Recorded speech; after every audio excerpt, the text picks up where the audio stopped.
there's a good chance the gasoline you put in your mower last weekend is slowly eating it from the inside out. Not because the fuel is bad, but because of 5 small mistakes almost every homeowner makes without ever realizing it. And here's the cruel part. By the time you notice, the damage is already done. The carburetor's gummed up, the engine won't start, and you're standing in a repair shop being told it'll cost more to fix than the mower's worth. The largest small engine manufacturer in the world has openly admitted that the fuel in your tank can corrode metal, degrade rubber, and shorten your engine's life.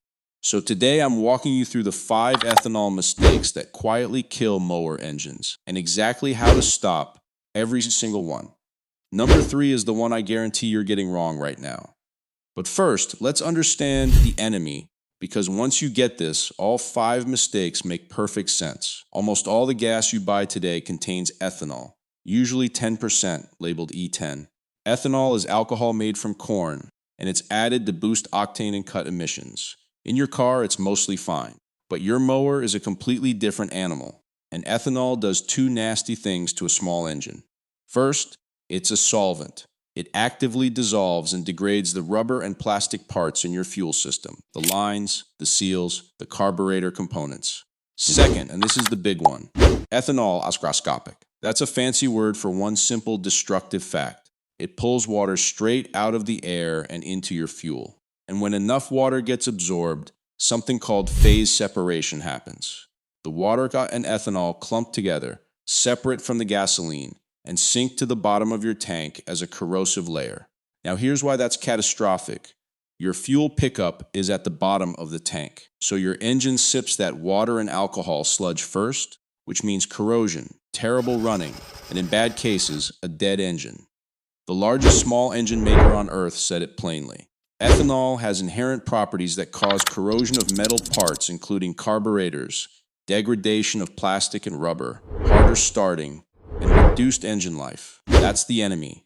Now here are the 5 mistakes that let it win. Mistake number 5, using anything stronger than E10. This is the fast-acting poison. You pull into a gas station, you're not paying attention, and you grab E15, 15% ethanol, or worse. Here's the problem. Small engines are not designed to run on anything above E10.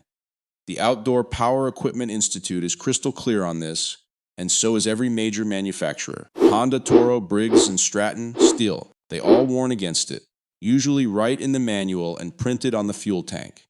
The Department of Energy studied E15 in small engines and found it causes hotter operating, temperatures, erratic running, and outright engine part failure. And the kicker, running E15 will typically void your warranty.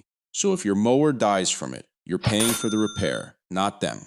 The fix is dead simple. Look at the pump label every single time. If it says E15, E85, or flex fuel, walk away. Your mower wants regular 87 octane E10 or less. Nothing fancier. Mistake number 4, letting gas sit too long.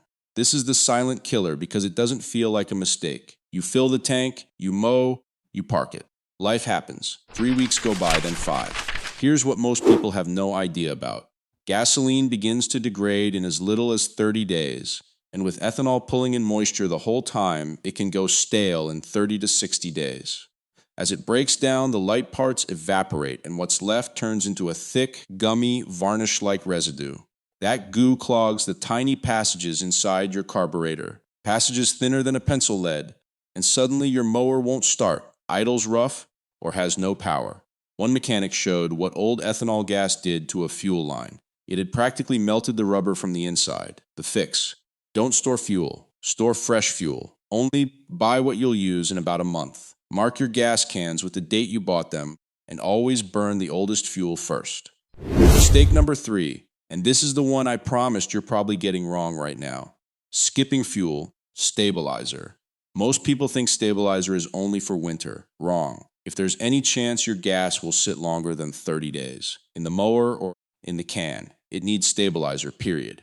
Here's the catch that trips everyone up, and it comes straight from Briggs Stratton and the fuel experts. Stabilizer only works on fresh gas. It is a preservative, not a cure. It cannot bring stale, gummed-up fuel back to life, so you have to add it to new gasoline while the fuel is still good. Do that, and a quality stabilizer keeps gas fresh for 12 to 15 months instead of 30 days. One cap of the stuff added at the right time prevents the single most common repair small engine shops see. The rule of thumb the pros use: if you'll burn the gas within 30 days, you don't need it. But the moment it might sit longer, stabilize it when it's fresh, not after it's already turned. Mistake number 2, storing your mower wrong over winter.